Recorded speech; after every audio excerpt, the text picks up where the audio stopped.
So we will start today's newspaper, assuming most of you have read today's newspaper, right? So that's the first and foremost thing, that most of you have read today's newspaper. Point number two, have you marked all the articles in relation to the newspapers? Let's say this article is about GS paper 2, international relations. Have you done anything like that? No? No, sir. Yeah. So take 2 minutes of today's new time, right? Take 2 minutes now and try to mark important articles as per you. I will show you the entire newspaper, which articles were relevant, which articles were not relevant, what are the prelims questions there. So it will take us hardly 5 minutes in the initial days, right? So I encourage you to, spend that right now and see what all articles are important and where does that belong to, like GS paper 1, GS paper 2, 3, 4. If you have zero clue, don't worry, I will tell you as we progress. But if you have already seen the syllabus copy at least once, you should be able to do that. It's a very useful exercise. I will tell you why it's useful. Go through all the articles in your mind according to you are useful, right? And try to assign a GS paper. It's ethics, it's international relations, it's economy, it's geography, something like that. Just think about it from first page all the way till last page. So those who have done that particular exercise, there is one more small exercise. If you have seen prelims questions, any previous questions, can you identify any topics, right? Any keywords? Maybe you may have noticed it, you may not have noticed it. They might be in the remotest corners of the newspapers. So if you have seen previous prelims question papers, do you see any such keywords appearing? Have you highlighted them? Okay. In due course of time, for every UPSC aspirant, it will become a second nature. You won't do this on a daily basis, but the moment you see a word, you know this article belongs to this particular paper. There is a prelims or mains question in this particular article. Yes. So like this for entire paper, I mean, at least in the important articles. So the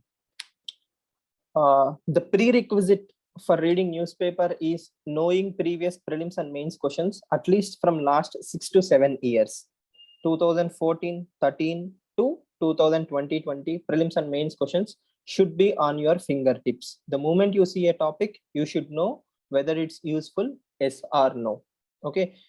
So why is it very helpful? The moment I see this particular front page, I know I have nothing to do with this particular article. Okay. So I won't be spending any time reading what is happening to Mr. Shashi Tharoor. Yes.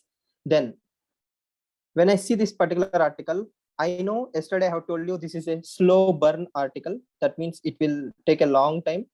And Afghanistan, the Taliban have very clearly mentioned that Afghanistan will not be a democracy. It will be totally under Sharia law.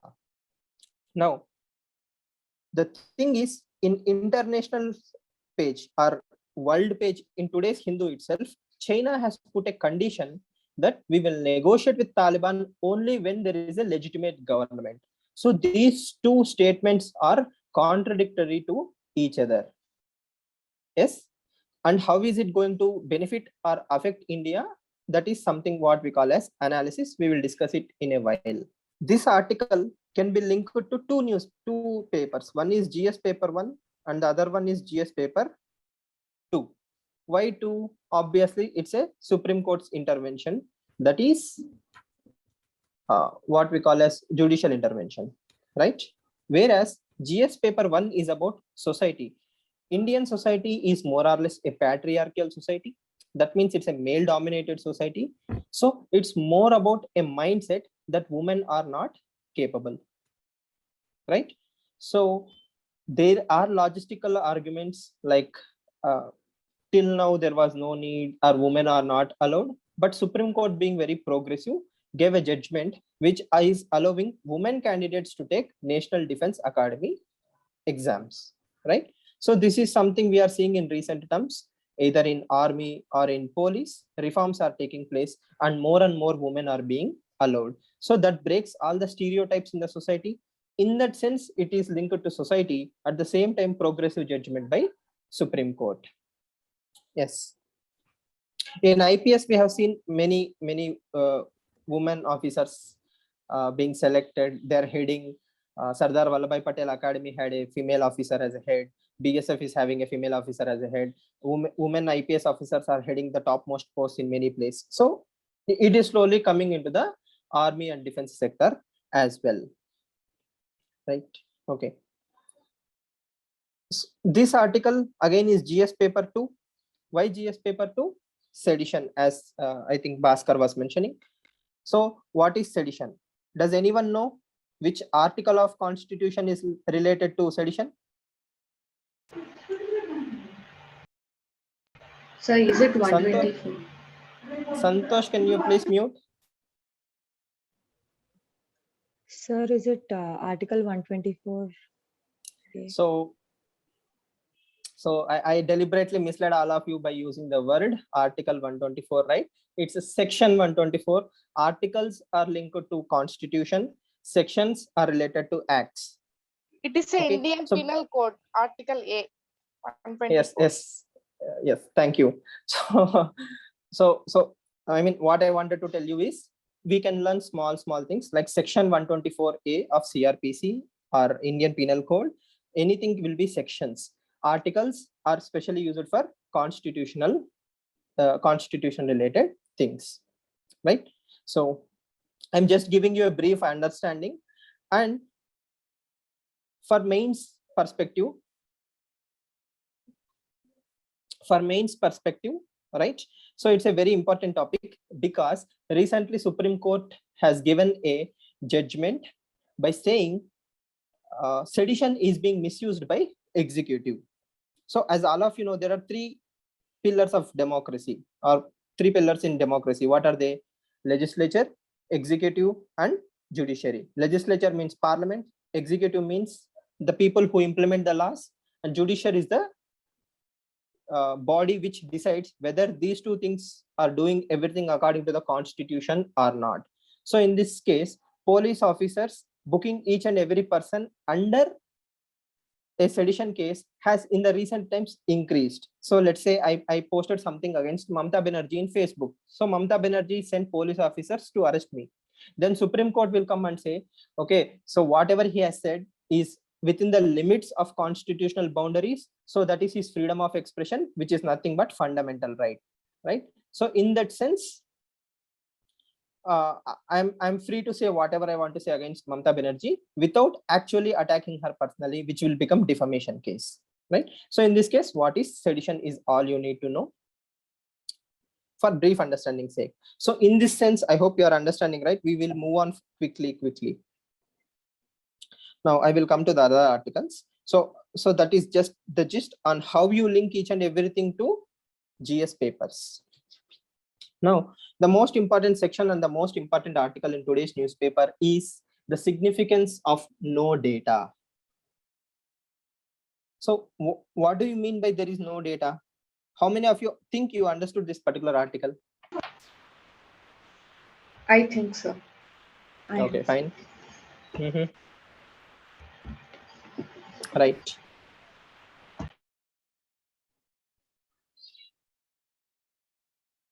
I mean, you can just use the chat box.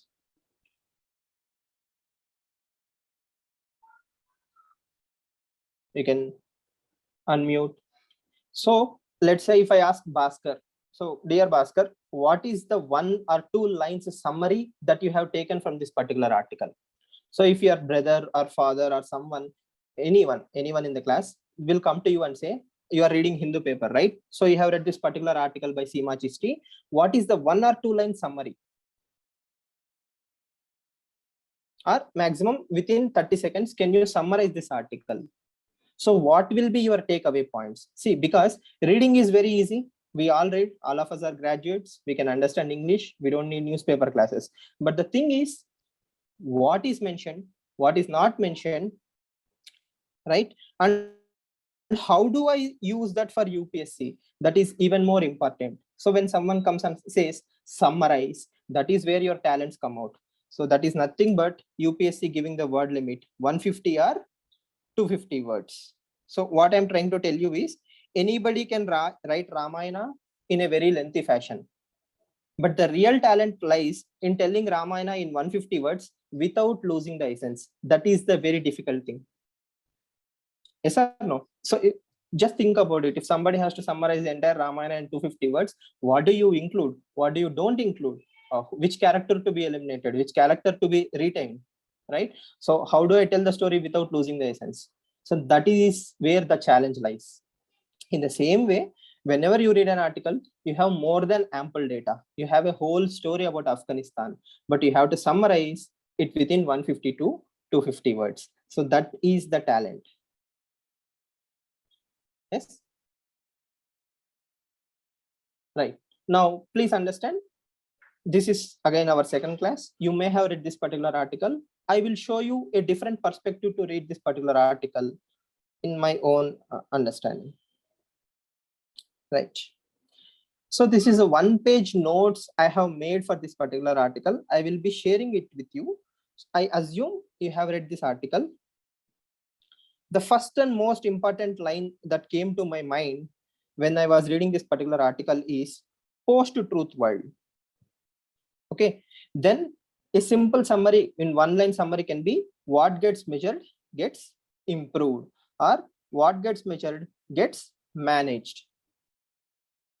Yes, we'll understand that statement. What gets measured gets managed.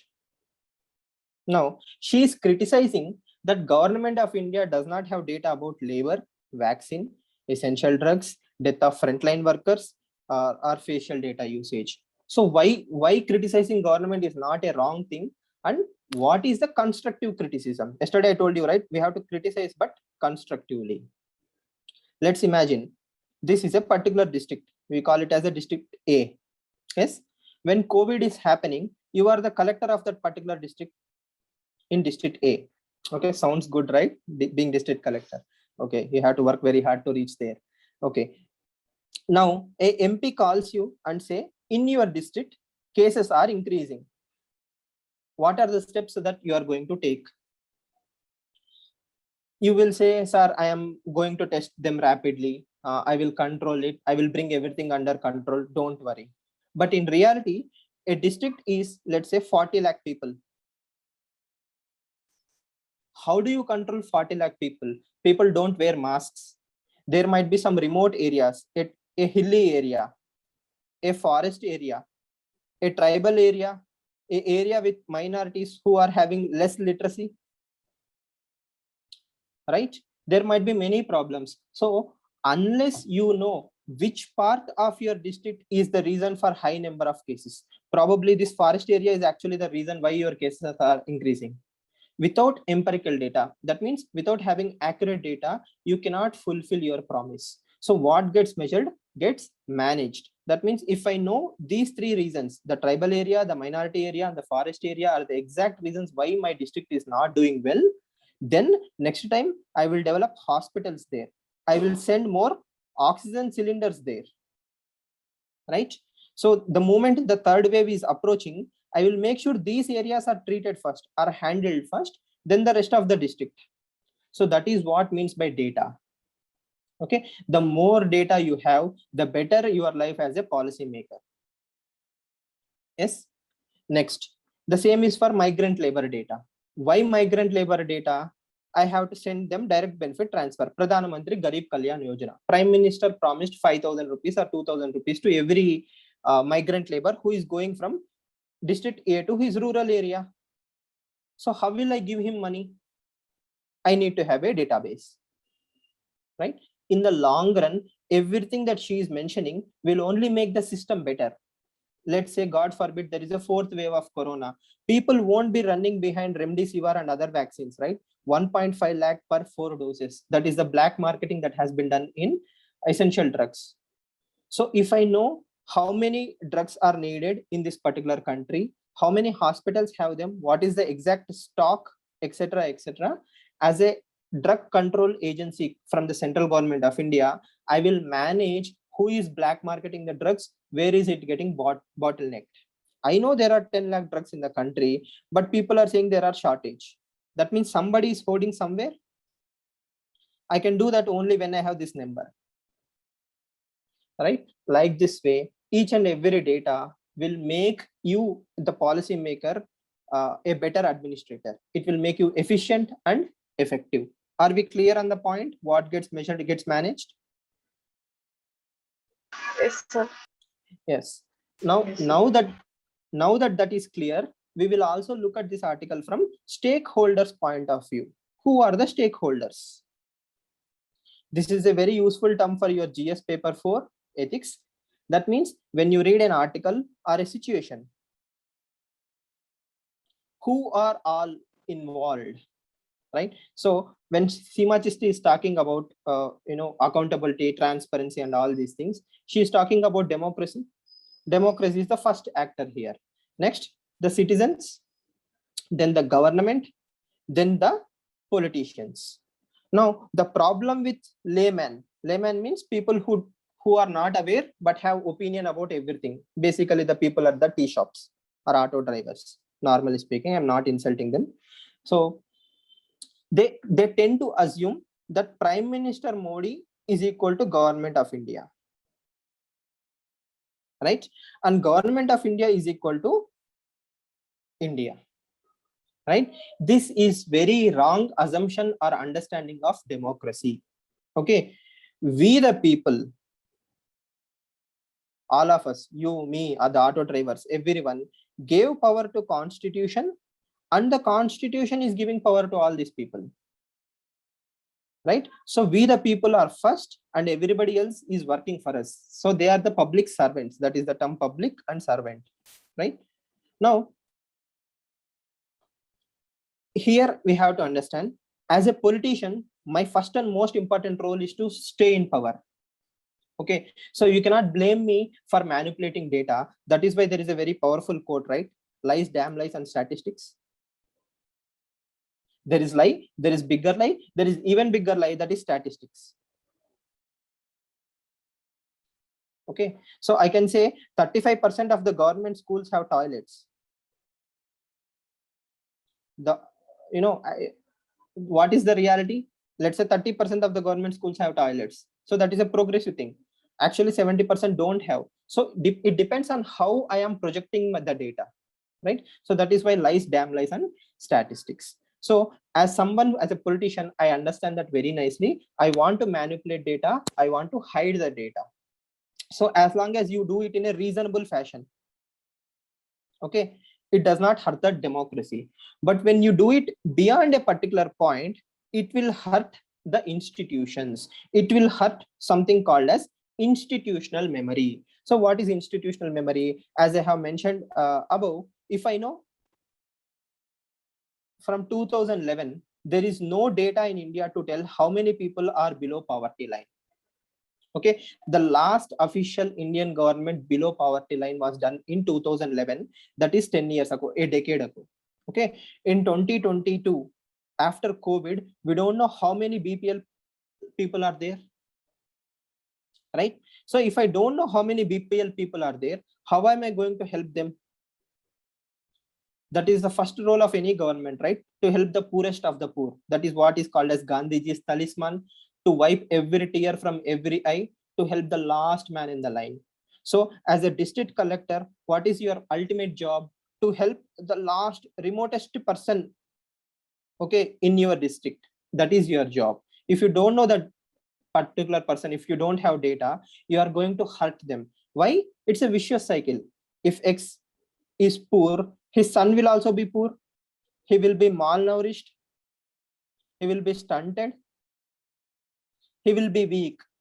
He will become a burden on the system rather than an asset on the system. Most of you, almost all of you, are asset to the nation. Why? You are human capital. You are educated, you are healthy, you are smart.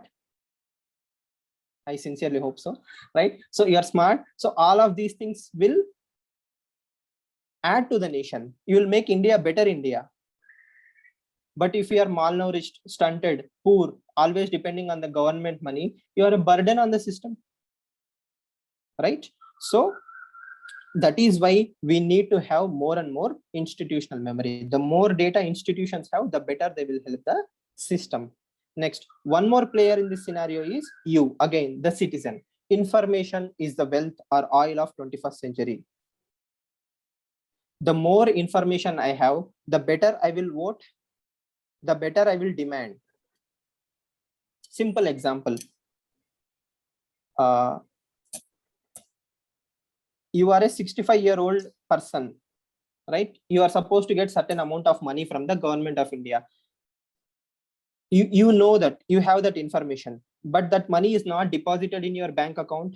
Because you are 65-year-old and you are educated, you will file an RTI or you will go to the government office. But think about all the poor people in India who don't know, I mean, who are illiterate, who doesn't have any educated friend or someone like that, but they are supposed to receive that benefit, but somebody in the middle ate that money. Then who will ask them? That is why citizenry always have the right to information. The more information I have, the better I will make the system accountable. Yes, so far the story is very clear, right? These are all the stakeholders. So when Seema Chisti is criticizing government of India, she is true in a way.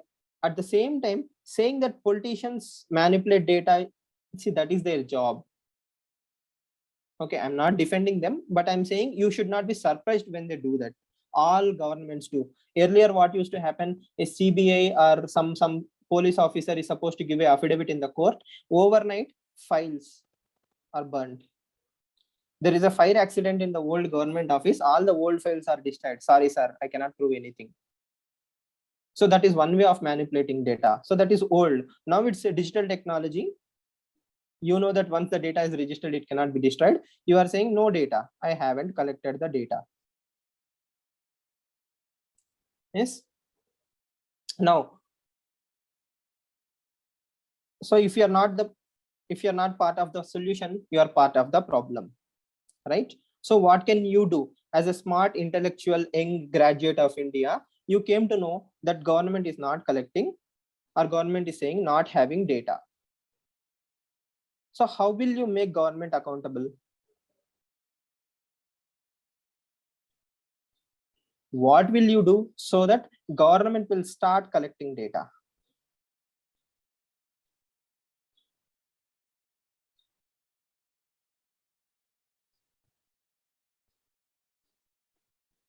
What options do you have? So by letting our opinions known to them through Twitter and other digital media. Okay.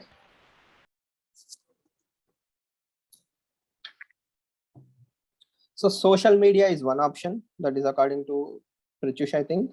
Yes. So one option is according to Bhaskar is RTI. Yes. Anything else?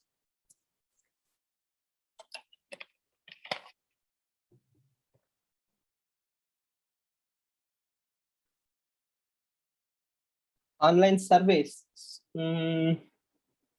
Again, see, the problem with survey is I can always say that data is not authentic unless government is conducting the survey. Probably that is what you people are mentioning. Suggesting ideas about collecting data. Okay, very good. Direct discussion in presence of audience and media. Okay.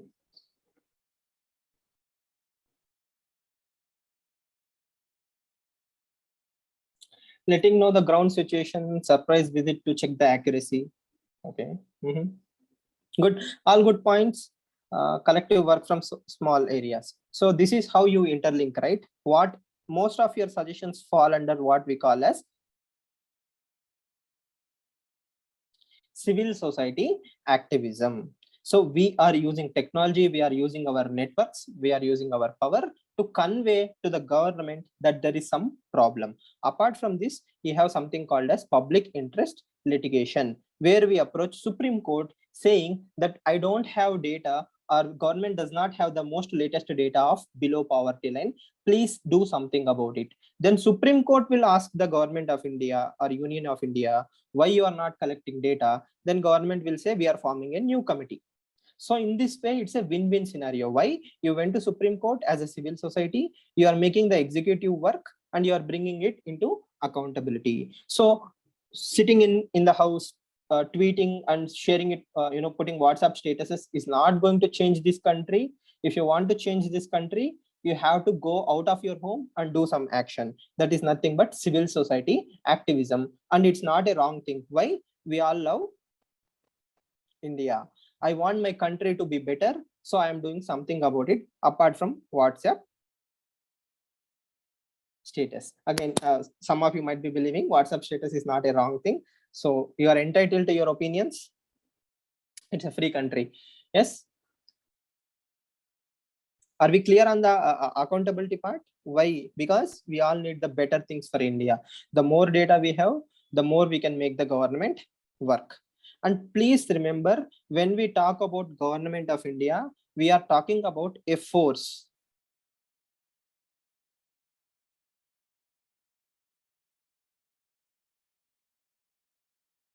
We are not, yes, again, we don't have to go for mandamus. We can just file a public interest litigation. If government says, I won't do my work, then writs can be invoked.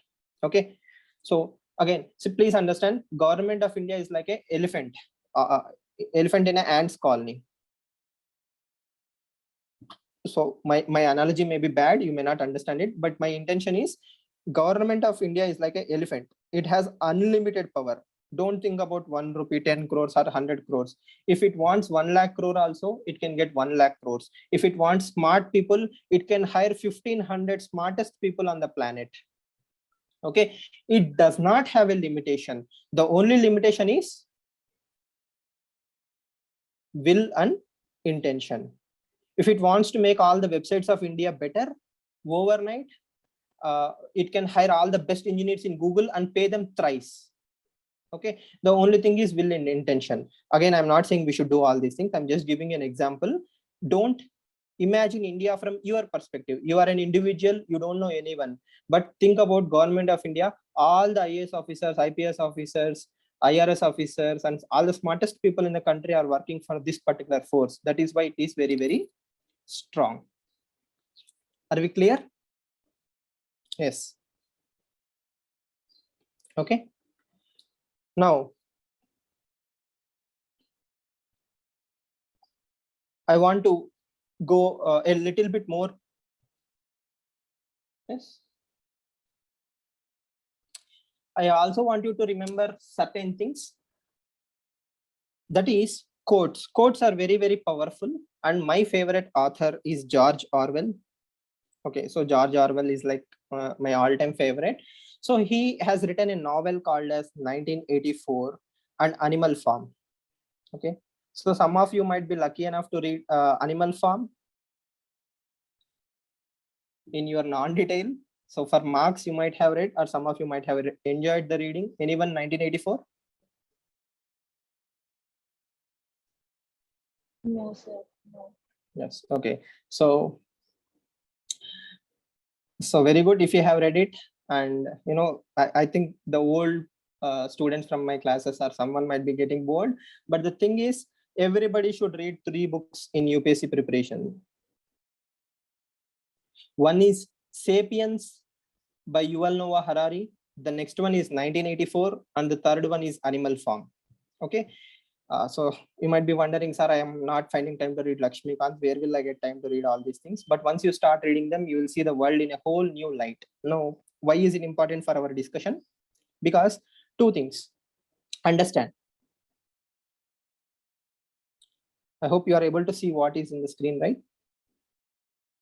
Power is tearing human mind into pieces and putting them according to, again, in new shapes of own choosing.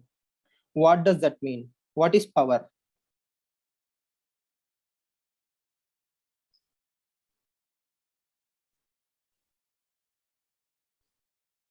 Right? See, I assume most of you are from Andhra Pradesh. I will give you a very simple example. There are two newspapers. One is blue newspaper, the other one is yellow newspaper, right? So obviously I'm talking about Inadu and Sakshi. So why do you think each and every media house, or sorry, every political party have a media house, Support. newspaper and television? No, it's not only about support. I mean, of course it's about support, but remember this, it's a very important thing. People don't read what is said. People want to read what they think is right. I am not blaming the newspapers. I am saying I will only read what I feel I'm comfortable. Okay, so if I don't want to listen, let's say the praise of a particular politician, I will read the newspaper which will criticize him. So it's not what newspapers are, it's about what I am choosing to believe. Choosing, that's the ultimate option, right? So that means when X and Y belong to same ideology, Z is of a different ideology, I don't even want to listen to Z. Okay, this is what we call as echo chambers, right? That means again, I'm giving you a hypothetical example. I'm a fan of BJP. Okay, hypothetical example. So X and Y belong to BJP fans. Okay, so they will only talk about the good things of BJP. Like that's an echo chamber. They won't even allow a pure rational criticism. Okay, equally true is the fans of Congress. Okay, no matter what you say, they don't want to listen anything good done by BJP government. For example, one of the most fantastic programs launched by Prime Minister Modi is Swachh Bharat Abhiyan, an international solar alliance. That is unparalleled in Indian history. Crores and crores of people have moved out of open defecation. Okay, but a Congress person will always say, Swachh Bharat Abhiyan is a failure. People are still defecating in open. He doesn't even want to entertain that rational discussion that there is something good out there. So such kind of things are called as echo chambers. That is what these media houses do. They generate and they promote these echo chambers. Okay, so when you are reading Seema Chisti article, if you felt outrightly Hindu is criticizing the government, I don't want to listen, that is a flaw. You have to have that patience to accept at least there might be 1% truth in what she is saying. That is how we grow as UPSC aspirants. That is where you learn the balance part. Are we clear? Next.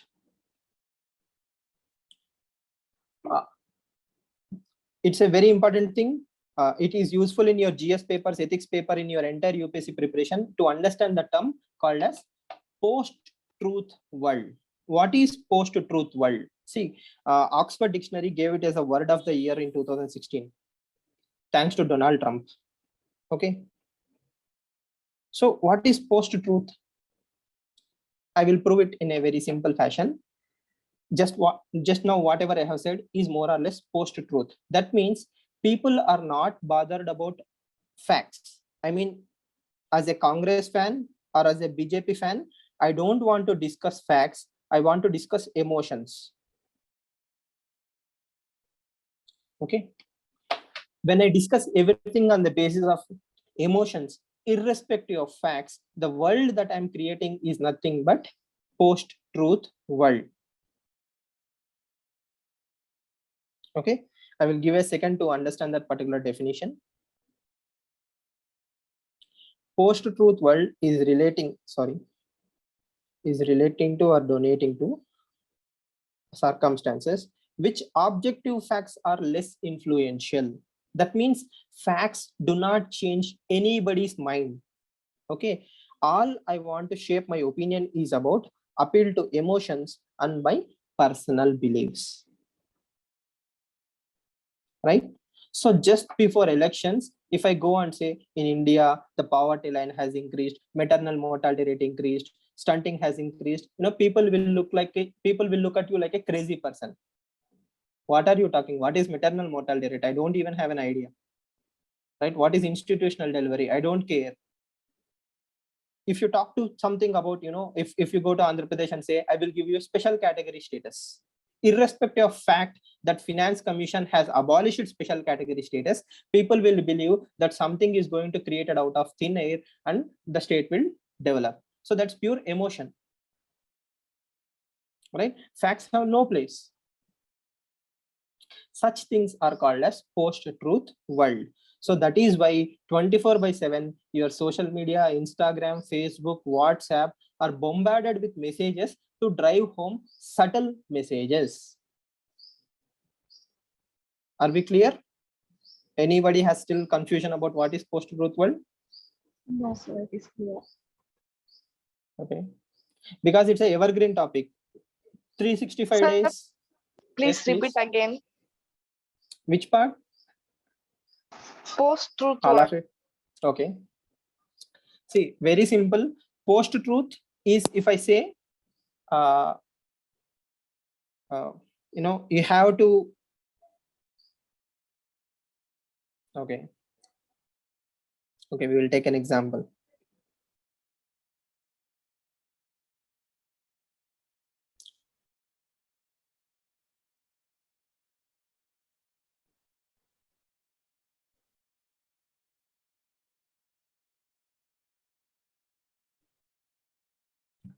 Right. So very simple. Post-truth means a politician will go to an election rally and he will say, I will give you development. Women will be educated, or I will bring you water. I will bring you development. I will tell all the things which will connect to your emotions. If you are belonging to a dry area where you don't have any water, I will say, I will bring all the water in the world to you. Right? So that is just emotional appeal. You are appealing to the emotions. But if there is an opposition party leader who is talking that, we have a very poor region, we need poverty, we need development and all those things. If somebody is talking about facts, these facts are not appreciated. Whereas the voter or the politician who is appealing to your emotions will make more sense. The best example is Donald Trump. He said, let's say Indians are coming and taking away all our jobs, right?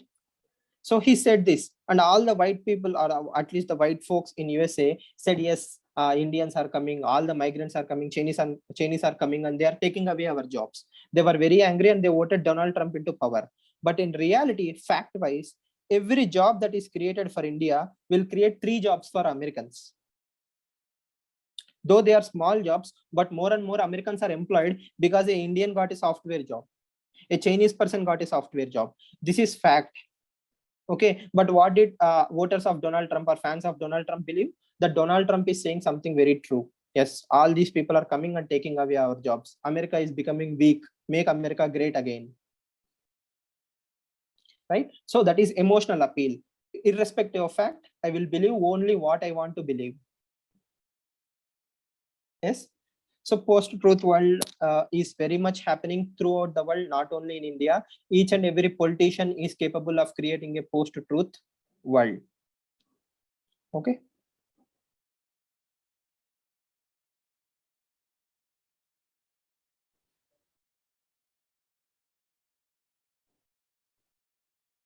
See, these are all evergreen topics. So that is why I'm telling you all these things in the initial classes, so that once we are done with, next time when we see post-truth world, fake news, we don't have to stop and discuss, right?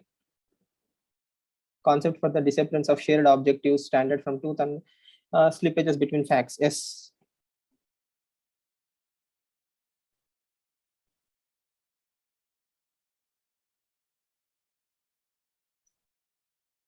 Any questions?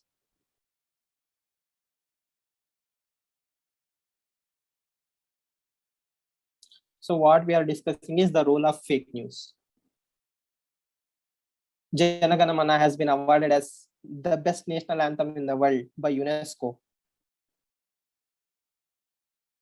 Right?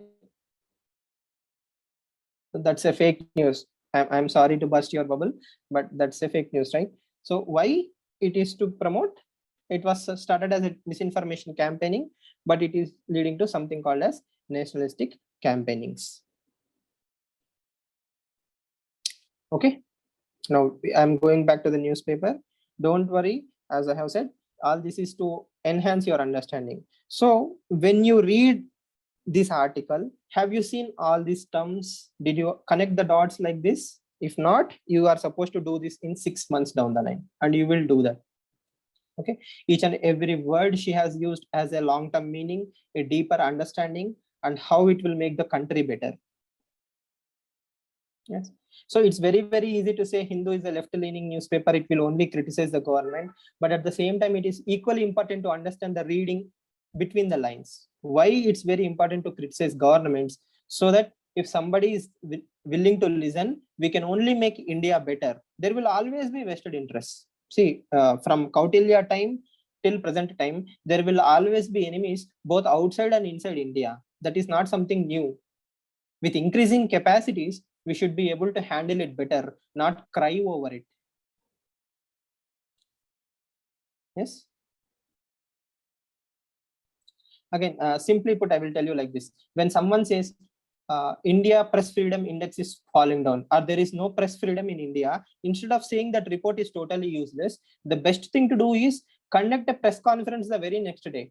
Take 100 questions from all the famous media houses in the country to just prove that, all those reports does not matter, because India is a free country. The journalist is free to ask any question to the government, and government is more than willing to answer. Then show me one person with a rational mind who can criticize the government after that press conference.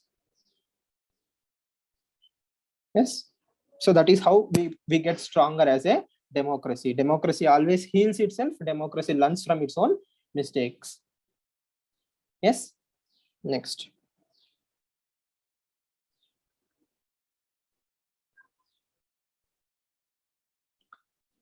So that is the gist of Seema Chishti article.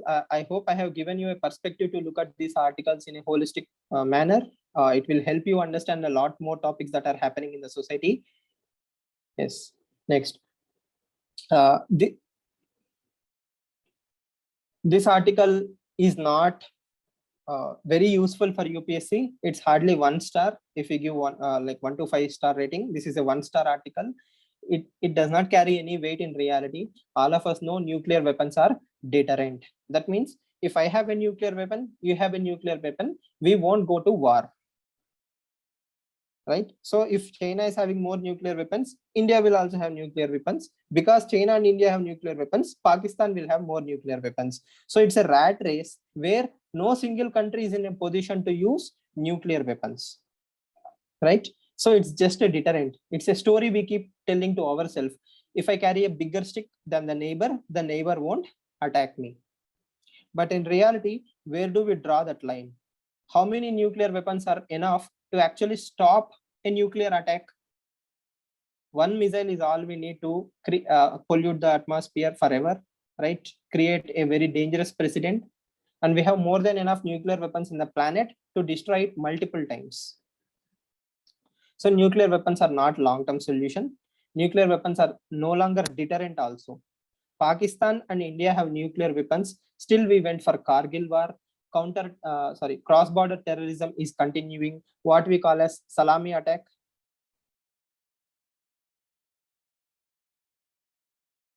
That means I will hurt you small in such a fashion that you cannot retaliate with nuclear weapon. At the same time, you cannot be calm. That is what we call as bleed India through 1,000 cuts. A terrorist here and there, a terrorist from Northeast, a terrorist from Kashmir, a terrorist from Punjab attack, a 26/11. None of these things actually deserve a retaliation in a nuclear format, right? 169 innocent citizens were killed in 26/11 attack. It does not justify us using a nuclear weapon against the Pakistani citizens. So that is their smartness. Because they know we have a nuclear weapon, they always use this salami tactics. Bleed India through 1,000 cuts. Small damage, so that India will constantly be bleeding. At the same time, they cannot use nuclear weapons. Right? So in that sense, this article does not have any long-term utility to your UPSC preparation. Yes.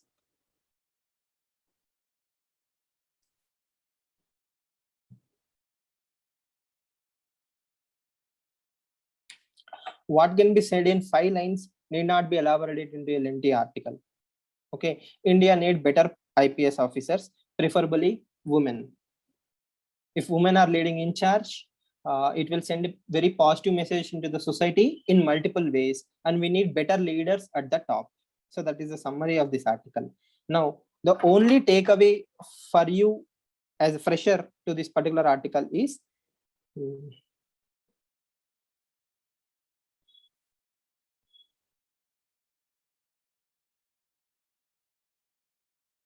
Prakash Singh versus Union of India case. So that is a case name. I will share the notes, don't worry. But just remember, whenever you see the term police in your GS papers, always write this particular name, Prakash Singh versus Union of India case 2006. Okay, it's a very progressive judgment given by Supreme Court. If all the states follow the lines that are mentioned in this particular case, the police reforms we dream will happen in the country. Okay, because IPS officer is SP or in higher DGP, right? He will control the entire state cadre. If these two people are role models, the entire police force will work better. That is the summary. Okay, so that is what exactly he mentions here.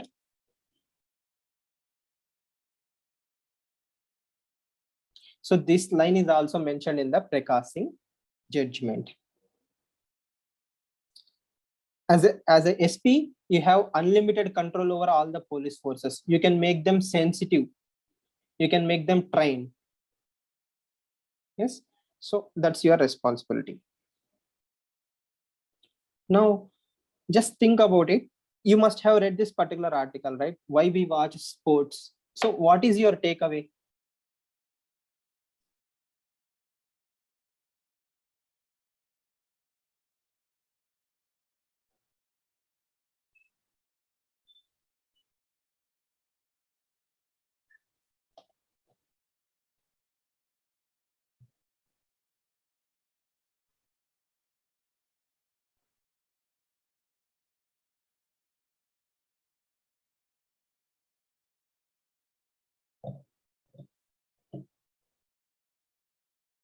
Again, as I said, takeaway means summary.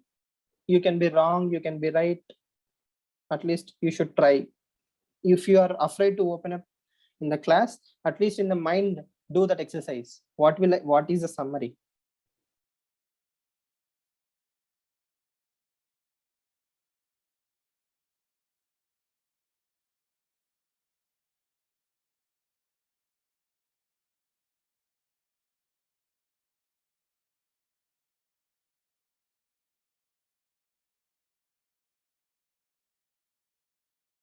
Development of the country in sports.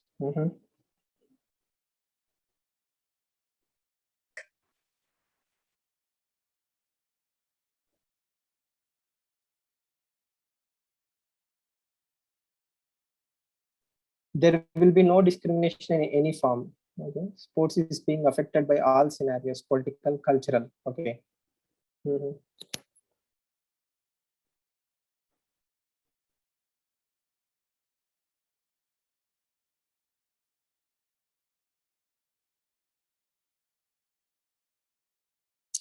Right. So again, what Mr. Parthasarathy is trying to tell you is this: sports are being politicized, and it's not a new trick, as he rightly mentions. It has been done from 1930s or even before that.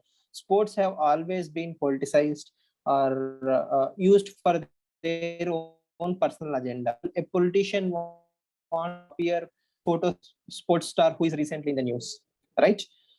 So it's not a wrong thing. From his perspective, he's getting the limelight.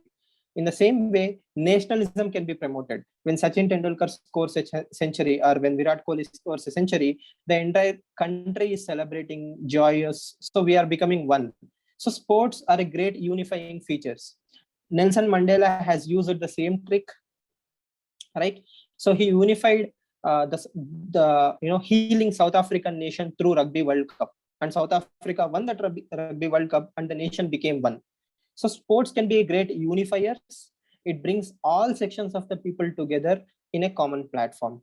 as long as you try to promote the spirit of sports, that is bring the best of the human ability and celebrate. Anybody can be an athlete, anybody can be anybody who wants to. If you want to be a runner, marathon runner, sprinter, archer, whatever you want to, it will allow you.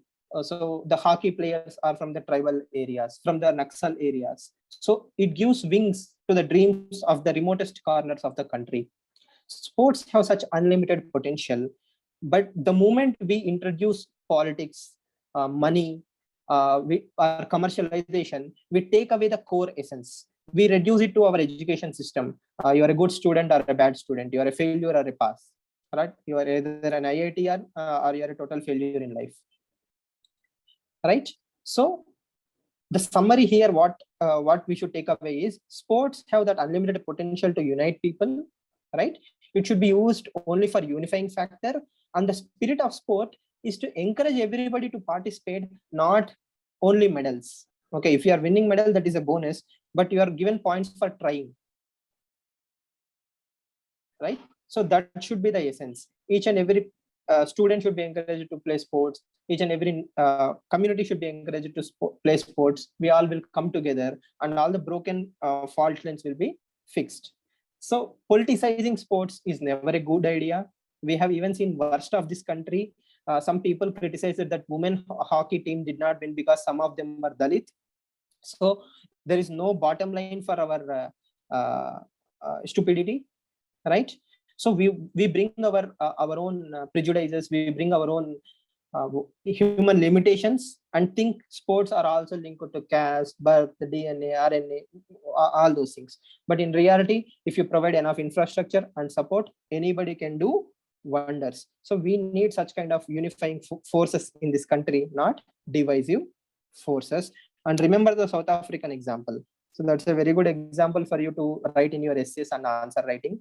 Sports will bring people together. If all the apartheid cannot create wedges between people, I think sports can heal a lot of things. I personally believe sports and music concerts and sports can heal a lot of wounds. They bring people together. Yes.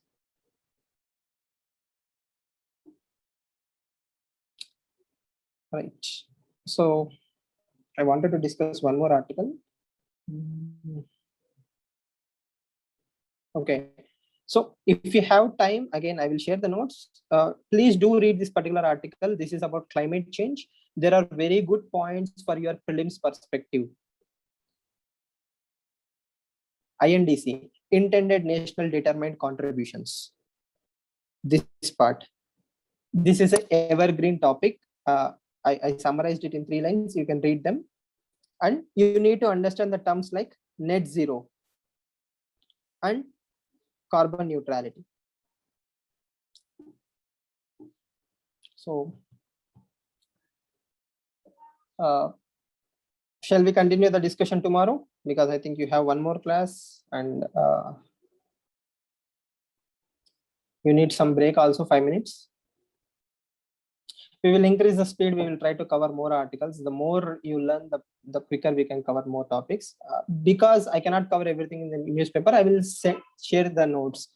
So read the notes, that will be more than enough. For opinion articles, we will discuss it in the classes.